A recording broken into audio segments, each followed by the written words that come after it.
The show that you're seeing is the Books and Music Show. And we have a special guest in the show today. And I'm going to introduce you to him. Oh, you got your own mic. Yeah. I'm going to walk in front of the camera, and I'll sit here. Oh, I'm going to try to get out of the picture. Should I get in the picture?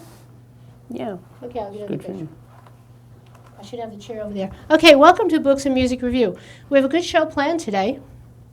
I think we're going to show a presentation. So I'd like to introduce my son, Gerard. Oh, I'm still not on camera. There you go. Oh. Gerard is the editor-in-chief of, AmericanRattlesnake.org. which is a fabulous website. Oh, thank you. And we're going to start the presentation. Should we start that first, or should we talk first? That's up to you. Yeah, you can start the presentation There's a first, beautiful and then we'll presentation. have We have the presentation. What I'm Yeah. going to do is I'm going to put it on the screen. Oh, I should get it ready, right?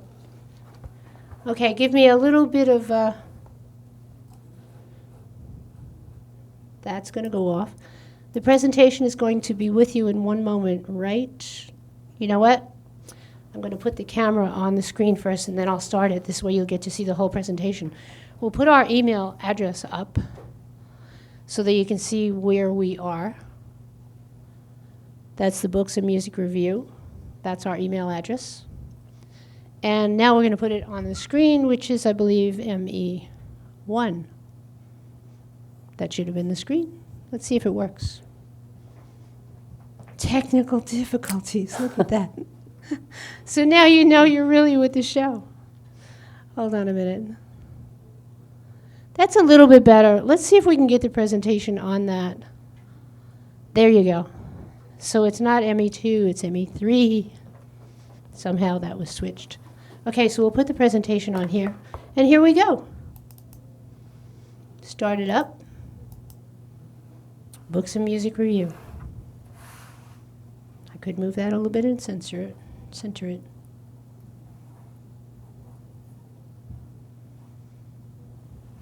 If you'd like to talk it or read it, you can do that, or we can be quiet while it shows. Oh, sure. Well, just describing this, these are some quotes that we've culled from the news, specifically a magazine, Newsweek, which include quotes from the current president, and it's divided into several different topics. For example, this is the land of opportunity, where he describes his vision for America. You can read the bottom quote. I can read the bottom quote. Yeah. And the bottom quote says, "We are one country, one people, and we will have together one great future." Basically, e pluribus unum. Sorry, I'm a little nervous. Oops, that was me. That was my fault. And this is basically some quotes about crime and punishment. I'll make it go a little bit slower so you can read it. Or we can read it. You want me to read it, or you? Oh, you can do the. We need law and order in the inner cities, because the people that are most affected by what's happening are African American and Hispanic people. Our policemen and policewomen are disrespected. We need law and order, but we need justice too. Here you go. We face the menace of rising crime and the threat of deadly terror, and it's not getting better, but it's going to get better soon. You can comment and speak whatever you like. Oh, yeah, but basically these are just his views of crime and punishment, and one of his more controversial nominees was Jeff Sessions, the current Attorney General, and his approach to crime, particularly immigration, but also drug-related offenses. A lot of people were very upset. In fact, I have a lot of friends who were very upset about his promises to deal harshly with people who were involved in distributing narcotics. But that was one of Trump's main campaign promises, to get tough, a la Richard Nixon during the 1960s when he ran, and 1970s. And there are a couple more slides. This one, I think, focuses on the election and the comparisons between Clinton and Trump. And When then- we abandoned the policy of America First, we started rebuilding other countries instead of our own. The skyscrapers went up in Beijing and many other cities around the world, while factories and neighborhoods crumbled right here in Detroit. Yeah, America First, that was another controversial issue during the campaign, even though in principle it shouldn't be controversial. The So fact that- why is America First controversial? We do live in America. Yeah, that's true, but some people thought it was alienating, like that he was saying America and not anyone else. Oh, I get it. So, like, the way I equate that, or the way I figured out, the way I understand it, which I do understand things in a different way than most people, is if I think about a family, if you have a family of 3 or 4 people or 5 people, you have children and parents and all. To me, saying America First is no different than saying, family first. You take care of your family first. Yeah. And then when you have more energy and more assets or whatever to extend, of course, you think of other people. That's just to me. It's like, so America First to me doesn't sound like it's really eliminating other people or shutting the door on people, but rather just thinking, it's like that thing in the airplane when they say put the oxygen mask on yourself first if you're a mom. Yeah, instead of the other passengers. Yeah, so I talk too much, so tell me what you think. No, I agree. I think in some of the respects, so he was right. Like immigration, for example, I think we need immigration and foreign policy, even though we can have concern about for other countries. I think we need to look out for what's in the best interest of America. If going into before starting a military conflict or deciding to change immigration policy, I think the interests of Americans should be given priority. Okay. So I think we had a few slides. Let's see if we go back. Okay, we were back to this slide. This is a really excellent presentation. It looks pretty good. Oh, let me put that back. So do you want to read some, or shall I, or should we go on? You can move on if we. The economy. We still have a few more things to. When we abandoned, we talked about that. Yeah. Oh, this is foreign policy. This is what we were talking about. Okay, this is what you were talking about? Yeah. you want- Basically. Yeah. Put the interests of American people and American Yeah, security this is above all. basically what I was saying. That was part of the America First. Now, whose quote is this that's on the screen? That's Donald Trump, Okay. president. Was that a quote that was before he was president or after he became president? Do we know? I think My foreign policy will put. It sounds like prior. Is it it campaign? does. It does sound like. That does sound like a quote he made as a candidate. I mean, we have the magazine, which most of these quotes were drawn from, Oh, which we'll yeah. talk about after. Oh, I have to go back to that. Oh, Excuse me, a self plug. See, I shouldn't do that. That's my photograph. It's a photograph of the American Eagle. yeah. And that poor eagle has a broken wing. He's one of the eagles that was rescued by the sanctuary. That's And now, this is Yeah. good to have a guest. okay. So, and immigration, restoring border control. This was a huge plank in Donald Trump's presidential platform. The idea of limiting or rolling back illegal immigration, and also fighting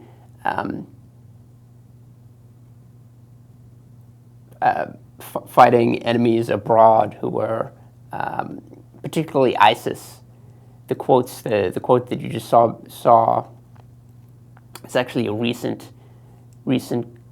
from a recent speech that President Trump made in Saudi Arabia at a summit, an Arab-Muslim summit to combat extremism.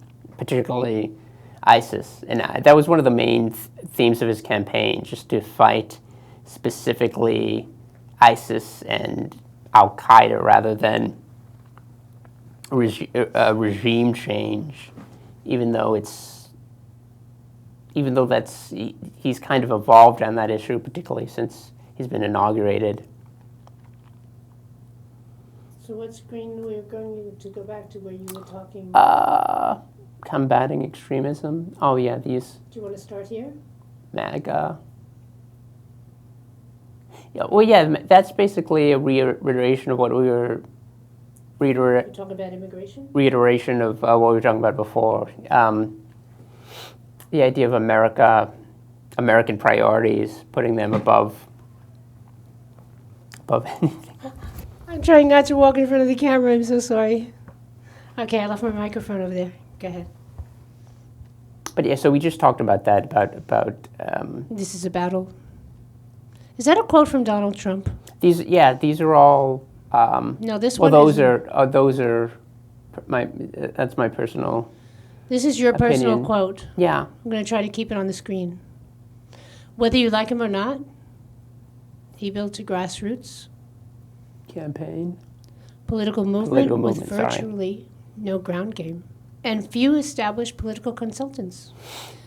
It'll be hard for future candidates without the same charisma to replicate the political success of Trump. And that's kind of your thoughts on it. Yeah. Yeah, that was. Just to elaborate a little bit, I was really enthusiastic about his campaign. The idea of having a Republican candidate who wasn't so wedded to the establishment. I mean, there's no real comparison. There's no real. There's nothing that's analogous to Trump's movement. The idea of kind of usurping the Republican Party and drawing on a web support from ordinary Americans and kind of going against the grain on foreign policy and domestic policy and being a real maverick Republican, stating explicitly that we don't need to get involved. We need to fight Islamic extremism, but we don't need to necessarily invade countries in every country in the Middle East to topple their government, and that we don't need to have troops everywhere necessarily in order to protect our values. And also on immigration, it was a real departure from previous Republican and Democratic candidates. And I think that's why so many people were united against Trump, and he had so little institutional support when he ran for president. Mm-hmm. And I'm not so sure, as far as putting our troops like everywhere, I'm not sure that was Trump's idea, like just to put our troops everywhere, right? Oh yeah, that's what I'm saying. He wanted to be selective about Right. where we projected force as a military. So let's see what the next slide says. I don't know what. My apologies for the slideshow. I am the one that's controlling the slideshow, and I do a few technical errors here and there. But I want to try to get the next slide. And if it goes too fast, I will send it back. What is that a picture of? That's a picture of the Memorial Day parade from Brooklyn a few years ago. The Brooklyn side? Yeah. And those flags are? Yeah, the flags represent soldiers who've sacrificed. Oh. And where did that parade end? I think it ended. I want to say Owl's Head Park, but I'm not sure. The park, Okay. the Brooklyn Park near the Verrazano Bridge, I believe. Okay. So we have plenty of time left in the show. We got about 15 minutes and 24 seconds. Let's go to the next slide. Do we want to show this? There's something of a video there. And there's another quote from the Donald. Yeah. I love this country. And later we'll get to the credits, as you can see. That's the name of the book. Since this is the Books and Music Review Show, this is the name of the book. It's in his own words, Trump. It actually is a special Newsweek edition by Topics Media Specials. And that's the name of the book. And yeah, they usually come out with these after every presidential election. They have right. And we have in this slideshow there are some Google slides and some photographs by yourself and some photographs by me. And some quotes from President Donald. And I think we'll maybe try to go to that website and see if that video is there. Do you want to show a little bit of it? Yeah, this is the victory speech. It should be connecting. Hold on one second. And this is Donald Trump's victory speech after he secured the... It should pop up on the screen shortly. This very slow computer. We have a blank screen. There it goes. Okay, so the computer's slow, and we're going to make it, see if we can make it larger. And when that pops up, we go don't allow. I didn't read the message, but something pops up on your computer screen. And it says, do you want to give permission? I go like, no, don't allow. Do I agree? Yeah, I guess I agree to that. So this is the entire Trump's speech, the acceptance speech, which I'm sure that many people have not seen and have not heard. Oops, uh-oh. So that's not part of it. Hold on a second. I'm going to take the voice off that because you don't need to hear that, and we'll press play. So exactly, what is this video again? It's a video of Donald Trump's victory speech after he'd secured enough votes in the Electoral College to become president. And I am technologically deprived because I had it on the screen. It says now playing, and every time I click on it, it doesn't. There it goes. It's synced in. Well, where's the video? Okay, viewers, I apologize. This is my mistake. Somehow I have lost a video. You know what I'm going to do? I'm going to go back to the slideshow, and I'm going to click on it again. There it is. Now that should come up. Okay, so we have a video coming up soon. We still have 12 minutes of the show, so I think we still have a chance of seeing it. If you want, you can talk while we're waiting for this to come up. Yeah, well, like I said, this is after he secured the nomination, and it wasn't that... It was pretty brief. I think it was 13 minutes or 12 minutes. I don't know if we'll have time to play the entire thing, but we can definitely see... Every neighborhood has that one house where all the kids hang out. Yes, we want to be that house. I love that. And now, with my credit options guide, we can... Okay, so what I'm going to do is lower that. Ready to get started? Okay. Yeah, the commercial should be... Okay. There it goes. Oh, it's beginning? Now it should be beginning, Yeah. hopefully. This should be the beginning of the video. And how's that? Do I press play again? It's not working. I The don't think computer it was is not working. paused. And we actually tested this out. Believe it or not, here's the thing. We tested this out. Oh, It worked fine. Here it is.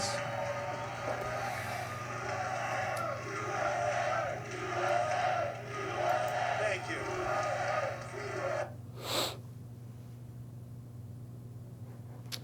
We have technical Is it buffering difficulties. again? I don't think it's buffering, but I think we have a glare on the screen. Sorry to keep you waiting.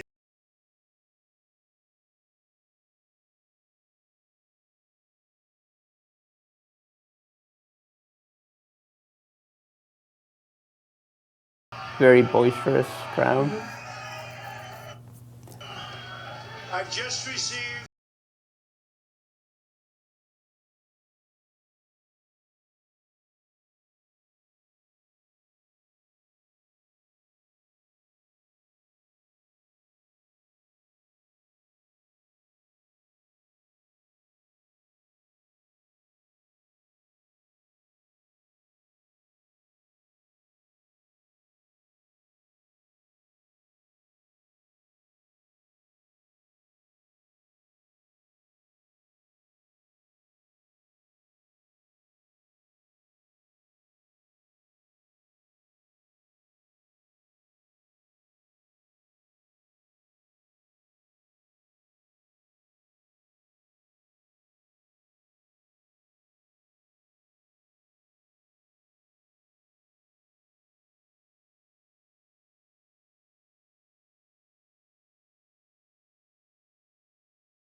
Shall we see the rest or watch it or not? Yeah, I don't know how long you want to... We have 9 minutes left of the show. We I'm could reaching watch some out more. to you Okay. for your up to you. guidance and your Yeah, we help can watch a little bit so more, that maybe we can talk about work it. together and unify our great.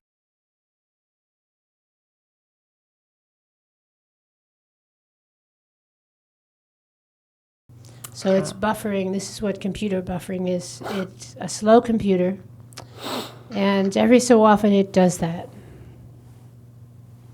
Oh. And then when you have somebody who's holding the clicker, which you should not hold the Ours was clicker. not a campaign, but rather an incredible and great movement made up of millions of hardworking men and Millions? women who love their country and want a better, brighter future for themselves and for their family. It's a movement comprised of Americans from all races, religions, backgrounds, and beliefs who want and expect our government to serve the people, and serve the people it will. Do you have comments? Yeah, I mean, do you want to play the rest? I don't think we It's have up time to you. to watch the We rest don't of have it. but time we- to watch the rest. We can put it on pause and shut it, Yeah. and we can We put can you talk. on screen, and I can try not to move in front of the cameras again. There I go Okay. again. That was me. Every time you see that Oh, blur. then- do you want to talk about it? yes, Or- we can talk about it. I'm going to put you on screen, All right. and we can talk about it. There you go. So what shall we say about it? Yeah, I like this. The You can big. actually It's come on screen. It's There interesting. you The go. beginning of the speech was very similar to most of the presidential speeches. The victors after they've won, they're very even the people who've lost, they're very magnanimous, and they talk about wanting to bind the wounds of the country. No, wait a minute. Magnanimous. I use different language. I define magnanimous, and I'm not making fun. I seriously am not sure. No, what you mean. I just mean they're very charitable towards their opponents. Even if, like in this campaign, it was really, I guess some people would call it vicious, but it was just very It was a hard very fought, and on both sides, both candidates really went after each other, and yet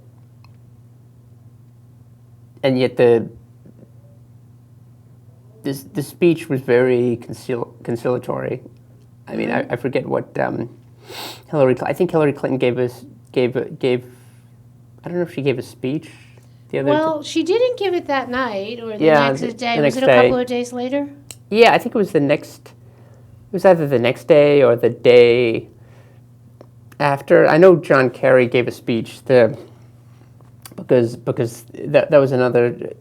The race was called very late, even though it wasn't as. I don't know if it was called as late as this one. Right. I mean, that was one of the things that surprised people, how even though Hillary won the popular vote, it surprised people how Trump was able to cobble together this coalition with so many different states, even these Rust Belt states that had gone to the Democrats for years in presidential elections. Well, he is the prime negotiator. He is a top-notch negotiator. And part of negotiations is you have to have a great background on sales. So he sold the country. And I think, for me, just for myself, what he sold me on was the transparency. I saw him as one who was going to become president and have everything clear and have everything transparent and have everything open. And I think part of the big openness is the elimination of the fake news and the press and things like that. That really is different than any other president we've seen, right? Yeah, I mean, that was one of the parts of the campaign that I liked. The idea of combating the mainstream press narrative, although I think he gets especially now, like, one of the issues I have with him is that he gets caught up in these battles, seemingly kind of these mundane battles with people he perceives as his enemies. So what would be an example of a mundane battle? Well, the idea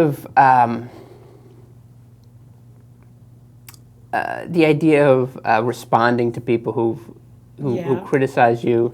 Mm-hmm. Most of the time, presidents would ignore it, even though, I mean, not always. Like, for example, the President Obama used the White House, the press correspondence dinner to attack Trump. Right. So, I mean, other presidents could be petty, but I think it's distracting when you have a president who kind of, when the president, when he pays attention to the negative criticism. Right? Yeah, like, I guess my idea is that I'm just looking at the clock, and you can have whatever you want to say. It's 3 minutes. No, 3 minutes left. So I hate to interrupt you, but in 3 minutes, what do you have to say? How about going to your website, which is the AmericanRattlesnake.org? Yeah, AmericanRattlesnake.org. And you are the editor-in-chief? Yeah, I'm the editor-in-chief, and I do most of the writing, even though, although recently I've updated it. I haven't been updating it as frequently, but we have other contributors. That's good. We have other contributors. We do photo essays about political rallies and. Well, maybe you'll come back for another show, and I just have to say that we did put the disclaimer in the beginning. I think I'm going to put it in the end also. Nothing that you heard on this show is the opinions of staff or administration. And if you want to reach us, watch us on Saturdays at 12:30. I'll let you have the last word. You have 2 minutes. I'm going to take this off the screen. And the screen isn't on. No. Okay. Okay, so you can have the rest of the time, and I'll shut this television show down when we're done. Go. All right. Well, like I said, as a candidate, I appreciated Trump, the fact that he was so different from the normal Republican candidate that would be nominated for president. But as president, I think a lot of people in general are disappointed with what their candidates do in office. I don't think that's necessarily restricted to Trump. I think a lot of people were just disillusioned about politics and government. I mean, I come at it from a very skeptical point of view. So that might have bearing on how I interpret this. But he does have another 3+ years in office, and we get to see how he performs and whether there are other promises he can fulfill or not fulfill, depending on Congress and his inner circle, the battles within his inner circle. And I'm sure people who are politically inclined will be interested to see how that turns out. So we have 21 seconds, and we'll tell you, yes, you probably can see this show on Saturdays at 12:30 in parts of Staten Island, and at a later date in parts of Brooklyn, other parts of New York City. And write to us for more information where you'll be able to see the rest of it. And we are produced through the facilities of Staten Island Community Television. Thank you for watching the show.